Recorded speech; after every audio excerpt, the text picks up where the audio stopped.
जय Hind and hello guys, स्वागत है आपका आपके अपने YouTube चैनल ज्ञानदेही होस्ट में। और इस वीडियो में मैं आपको बताने वाला हूं BSF head constable ministerial and ASI steno online form के बारे में। बेसिकली इस वीडियो के अंदर आपको मेनली बताया जाएगा कि कैसे आपको एएसआई स्टेनो का फॉर्म भरना है। और जो आपका एक सवाल आता है कि सर क्या दोनों पोस्ट पर अप्लाई कर सकते हैं, तो मैं आपको बता दूं कि हाँ, आप दोनों पोस्ट पर अप्लाई कर सकते हैं। अगर आप ऑलरेडी एचसीएम की पोस्ट पर अप्लाई कर चुके हैं तो अभी आप ये वीडियो देख करके एएसआई स्टेनो की पोस्ट पर अप्लाई कर लीजिएगा। यहाँ पर आपको राशन से लेकर प्रिंट तक पूरी जानकारी दी जाएगी। तो चलिए शुरू करते हैं। अगर आपने अभी तक वीडियो को लाइक नहीं किया, फटाफट से वीडियो को लाइक कर दो और चैनल को सब्सक्राइब करके बेल आइकन ऑन कर लो। उसके बाद वीडियो के डिस्क्रिप्शन में जो लिंक दिया है आप ओपन करिए। इसको ओपन करने के बाद आपको जानने को मिलेगा कि 1526 टोटल पोस्ट है, जिसमें कि गाइज आप देख सकते हैं कि हेड कांस्टेबल मिनिस्ट्रियल के लिए कितनी है और आपकी एएसआई स्टेनो के लिए कितनी है।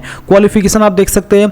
ये सभी जानकारी चेक करने के बाद आप यहां पर वीडियो देखेंगे जो कि मैंने एचसीएम के लिए बनाई थी। तो अगर आप मेन एचसीएम पर अप्लाई करना चाहते हैं तो आप इस वीडियो को कर लीजिए। अभी इस वीडियो के अंदर आपको एएसआई स्टेनो का प्रोसेस बताया जाएगा। तो आप इंपॉर्टेंट लिंक के सेक्शन में आइए और अप्लाई ऑनलाइन लिंक ओपन कीजिए। आपके सामने बीएसएफ की ऑफिशियल वेबसाइट आ जाएगी। यहां पर आने के बाद में आप यहां पर कैंडिडेट लॉगिन इसके ऊपर क्लिक करेंगे। इसके ऊपर क्लिक करने के बाद मैं आपको बता दूं कि अगर आपने इस वेबसाइट का इस्तेमाल करके पिछले 3-4 साल के अंदर कोई भी फॉर्म भरा है तो आपका अकाउंट बना हुआ होगा। आपको नया राशन करने की आवश्यकता नहीं है। आप आपकी रजिस्टर्ड ईमेल आईडी और पासवर्ड का इस्तेमाल करके लॉगिन कर लीजिए। पर गाइज अगर आप फ्रेशर है, पहली बार की इस वेबसाइट का इस्तेमाल करके कोई फॉर्म भर रहे हैं तो आप यहां पर रजिस्टर हियर इसके ऊपर क्लिक करेंगे। इसके ऊपर क्लिक करने के बाद आप यहां पर कैंडिडेट नेम डालेंगे जो कि आपका 10th के सर्टिफिकेट के अंदर होना चाहिए, सेम नाम। मोबाइल नंबर डालेंगे जो कि रजिस्टर करना चाहते हैं। ईमेल आईडी डालेंगे जो कि आप रजिस्टर करना चाहते हैं और फिर आप जनरेट ओटीपी इसके ऊपर क्लिक करेंगे। इसके बाद में गाइज आपके नंबर पर एक ओटीपी जाएगा। जैसे ही आप ओटीपी डाल करके वेरीफाई कर देंगे तो आपके सामने यहाँ पर आपकी पर्सनल डिटेल आ जाएगी। तो यहाँ पर आपको आइडेंटिटी डिटेल्स में क्लिक करके आधार कार्ड के ऊपर क्लिक करना है और यहाँ पर आपको एक जो आईडी है आपके आधार कार्ड वो सिलेक्ट कर लेनी है। फिर जो भी आपका आधार नंबर है वो आपको एंटर करना है। इसके बाद है आइडेंटिटी टाइप, तो आप यहाँ पर सिलेक्ट करेंगे और आप इनमें से कौन सी आईडी दे रहे हैं, आधार कार्ड या फिर कोई अन्य आईडी। तो आप यहाँ पर जो भी दे रहे हैं वो आप सिलेक्ट करें एंड जो आईडी आप यहाँ पर सिलेक्ट करते हैं उसी का नंबर आपको यहाँ पर एंटर करना है। एंड देन यहाँ पर आती है एडिशनल इन्फॉर्मेशन। तो जो आपकी डेट ऑफ बर्थ है वो आप कैलेंडर के ऊपर क्लिक करके सिलेक्ट कर लेंगे। पहले आप यहाँ से इस तरह से ईयर सेलेक्ट करेंगे, फिर यहाँ से मंथ और उसके बाद में डे, तो आपकी डेट ऑफ बर्थ आ जाएगी। देन यहाँ पर आपकी उम्र कितनी होती है वो आपको जानने को मिलेगा। नेशनलिटी आपकी इंडियन रहेगी। फादर नेम आपको 10th के सर्टिफिकेट के अकॉर्डिंग एंटर करना है। आपकी मदर्स का नेम आपको 10th के सर्टिफिकेट के अकॉर्डिंग ही एंटर करना है। Permanent identification mark on body, आपकी बॉडी के ऊपर परमानेंट मार्क, तो कहीं पर भी आपकी बॉडी पर मार्क है आप लिख दीजिए। अगर कोई भी ऐसा मार्क नहीं है तो आप यहां पर नो मार्क भी लिख सकते हैं। देन यहां पर जो भी आपका जेंडर है, मेल फीमेल, वो आप सिलेक्ट करेंगे। मैरिटल स्टेटस आपका क्या है, मैरिड अनमैरिड, वो आप यहां पर सिलेक्ट कर लेंगे। फिर आते हैं कैटेगरी रिजर्वेशन। तो जो भी आपका रिलीजन है, पहले आपको आपका रिलीजन सिलेक्ट करना है। कास्ट कैटेगरी आपकी कौन सी है वो आपको सिलेक्ट कर लेनी है। फिर अगर आप यहां पर SC ST है तो आपको आपका कैटेगरी सर्टिफिकेट नंबर एंटर करना है। सर्टिफिकेट इश्यूइंग स्टेट, किस स्टेट से आपका सर्टिफिकेट इशू हुआ है वो स्टेट आपको सिलेक्ट करनी है। कौन सी डिस्ट्रिक्ट से हुआ वो डिस्ट्रिक्ट आपको यहां पर सिलेक्ट कर लेनी है। फिर सर्टिफिकेट इश्यूइंग अथॉरिटी, इनमें से किस अथॉरिटी के द्वारा आपका सर्टिफिकेट इशू हुआ है वो आप यहां पर सिलेक्ट कर लीजिए। एंड आपके सर्टिफिकेट के ऊपर मेंशन होगा कि इनमें से किस अथॉरिटी ने आपका सर्टिफिकेट इशू किया है। सर्टिफिकेट इशू डेट क्या है वो आप यहां पर सिलेक्ट कर लेंगे कैलेंडर के ऊपर क्लिक करके। फिर आता है कैंडिडेट एज मोड के रूप में उम्मीदवार। तो यहां पर डायरेक्ट एंट्री है, एक्स सर्विसमैन है, गवर्नमेंट एम्प्लॉई हो, अगर आप फ्रेशर हो तो आपको डायरेक्ट एंट्री सिलेक्ट करना है। अब आती है सब कैटेगरी रिजर्वेशन।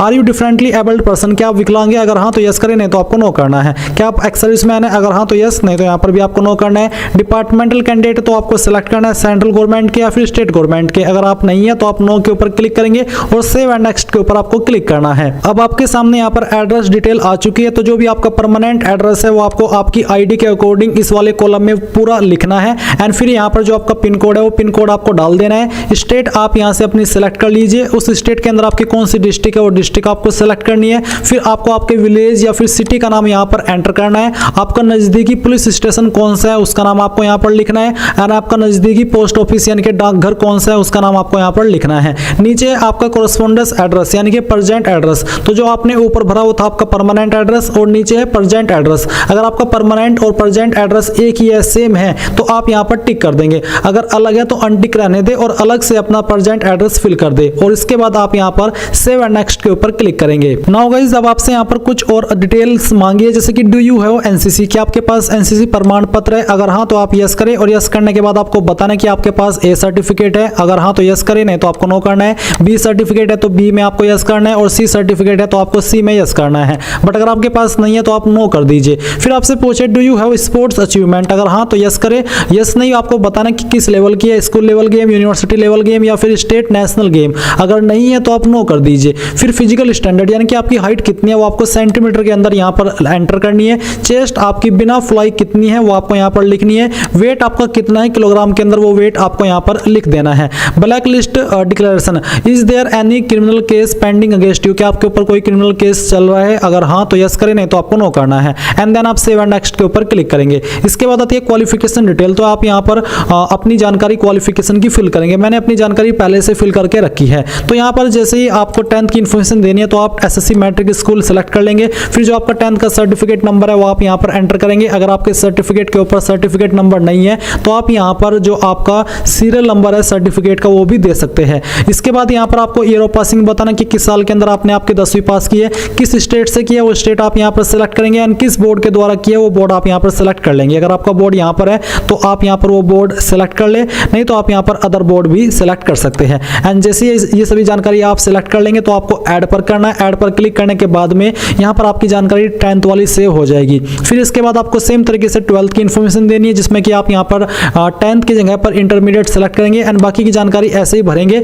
जैसे कि अभी आपने 10th की भरी है। इसी प्रकार से फिर आप ऐड के ऊपर क्लिक करके अगर आपने ग्रेजुएशन की है तो आप यहाँ पर ग्रेजुएशन सेलेक्ट कर लेंगे, डिप्लोमा किया तो डिप्लोमा सेलेक्ट कर लेंगे, और सेलेक्ट करने के बाद में यहाँ पर बाकी की जानकारी ऐसे ही भरेंगे जैसे कि अभी आपने 10th 12th की भरी है। एंड इसके बाद में आप यहाँ पर नेक्स्ट के ऊपर क्लिक करेंगे। नेक्स्ट पर क्लिक करने के बाद आता है वर्क एक्सपीरियंस। तो अगर आपसे पूछा है कि आर यू एम्प्लॉयड, अगर हाँ तो आप यस करें, नहीं तो आपको नो करना है। अगर आप यस करते तो फिर आपको यहाँ पर एम्प्लॉयमेंट प्रेजेंट पास्ट यानी कि पहले आपने काम किया था या अभी प्रेजेंट में आप कर रहे हैं वो आपको बताना है। इसके बाद एक्सपीरियंस टाइप, किस टाइप का आपके पास एक्सपीरियंस है जो भी है वो आप यहाँ पर सेलेक्ट कर लेंगे। अगर इनमें नहीं है तो आप अदर्स के ऊपर क्लिक कर सकते हैं।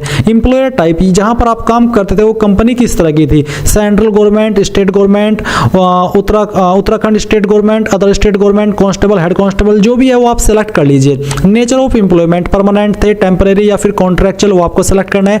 कब से आपने जॉब ज्वाइन की थी, जिस जॉब पर आप काम कर रहे थे या फिर कर रहे हैं, वो आपको डेट सेलेक्ट करनी है। किस पोस्ट पर आपने काम किया उस पोस्ट का नाम आपको यहाँ पर लिखना है। इंस्टीट्यूट, डिपार्टमेंट, ऑर्गेनाइजेशन यानी कि कहाँ पर आपने काम किया उस कंपनी का नाम आपको यहाँ पर लिखना है। एंड फिर आप सेव के ऊपर क्लिक कर देंगे तो आपकी एक्सपीरियंस की जानकारी इस प्रकार से यहाँ पर सेव हो जाएगी। फिर अब आपको यहाँ पर नेक्स्ट के ऊपर क्लिक करना है। अगर आपके पास एक्सपीरियंस नहीं है तो आप नो करके आगे सिंपली बढ़ सकते हैं। अब आपको यहाँ पर आपका फोटो अपलोड करना है, तो आप यहाँ पर चूज फाइल के ऊपर क्लिक करेंगे। जैसे कि मैं यहाँ पर इस फाइल को डिलीट करता हूँ और इसके बाद मैं आपको न्यू फाइल अपलोड करके दिखाता हूँ। तो आप यहाँ पर इसके ऊपर क्लिक करेंगे, जहाँ पर भी आपकी फोटो फाइल है वो आप यहाँ पर सिलेक्ट कर लेंगे। तो आपको यहाँ पर, जैसे कि मैं यहाँ पर इस फाइल को सिलेक्ट करता हूँ, यहाँ पर मैं इसके ऊपर क्लिक करता हूँ, तो फिर यहाँ पर मैं आता हूँ और इस फोटो को सिलेक्ट कर लेता हूँ और यहाँ से ओपन करता हूँ, तो आपकी फाइल इस तरह से आ जाएगी, अपलोड हो जाएगी। फिर आप यहाँ पर सेम तरीके से आपका सिग्नेचर अपलोड कर देंगे। इसके बाद आप यहाँ पर 10th की मार्कशीट अपलोड करेंगे, हाई स्कूल की, फिर आपको 12वीं की मार्कशीट अपलोड करनी है, फिर आपको ग्रेजुएशन का जो सर्टिफिकेट है वो अपलोड करना है।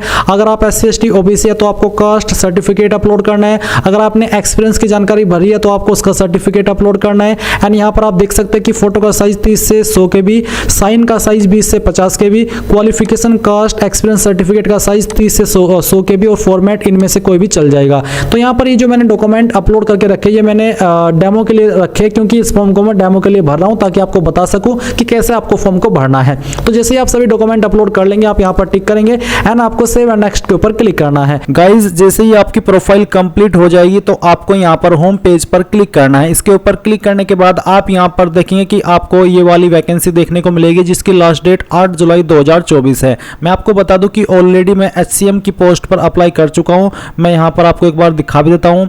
जैसे कि मैं अगर डैशबोर्ड के ऊपर क्लिक करता हूँ तो डैशबोर्ड के ऊपर क्लिक करने के बाद आप देखेंगे 9 जून 2024 में मैंने यहाँ पर जो आपकी HCM की पोस्ट है इसके ऊपर अप्लाई कर लिया था। आप यहाँ पर ये सभी जानकारी देख सकते हैं। अभी बात करते हैं कि ऐसा स्टेनो पर कैसे अप्लाई करना है। तो मैं यहाँ पर होम पर आता हूँ और फिर यहाँ पर मैं सेम वैकेंसी के ऊपर क्लिक करता हूँ और अभी यहाँ पर गाइज आप देखेंगे सिलेक्ट पोस्ट। तो मैंने जो हेड कांस्टेबल की पोस्ट है उस पर पहले ही अप्लाई कर लेता। अब मैं यहाँ पर ऐसा ही सिलेक्ट करता हूँ और इस पर अप्लाई करने के लिए जो जरूरी क्वालिफिकेशन हो यहाँ पर दी गई है मैं इसमें यहाँ पर यस कर देता हूँ।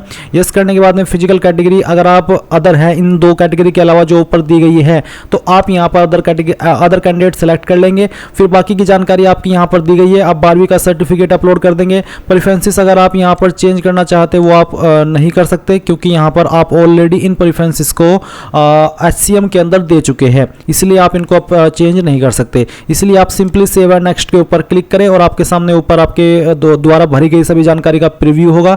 जब आपको लगे कि यहाँ सभी जानकारी सही है तो आप यहाँ पर पहले इसमें देखेंगे जहाँ से आप फॉर्म को भर रहे हैं वो आपको भरना है। अगर आप फर्स्ट टाइम SI स्टेनो की पोस्ट पर अप्लाई कर रहे हैं, HCM पर आपने अप्लाई नहीं किया अभी तक, तो आपको पहले इस भर देना है। अगर आप HCM पर अप्लाई कर चुके हैं तो पहले से ऑटोमेटिकली यहाँ पर आ चुका है। आपके एग्जाम सिटी की प्रेफरेंस आप देंगे, फिर यहाँ पर टिक करेंगे और उसके बाद पे नाउ के ऊपर क्लिक कर देंगे। अब आपको यहाँ पर पेमेंट के पेज पर ट्रांसफर किया जाएगा। आप जैसे ही अपनी एप्लीकेशन फीस जमा कर देंगे तो आपका फॉर्म फाइनल माना जाएगा और आपका फिर जो एप्लीकेशन स्टेटस है वो कुछ दिन के बाद आप चेक कर पाएंगे कि आपका फॉर्म एक्सेप्ट हुआ है या फिर रिजेक्ट हुआ है। और इस तरह से गाइज आप लोग BSF ASI steno online form 2024 को भरेंगे। आई होप आपको प्रोसेस पसंद आया होगा। So thanks for watching. जय हिंद।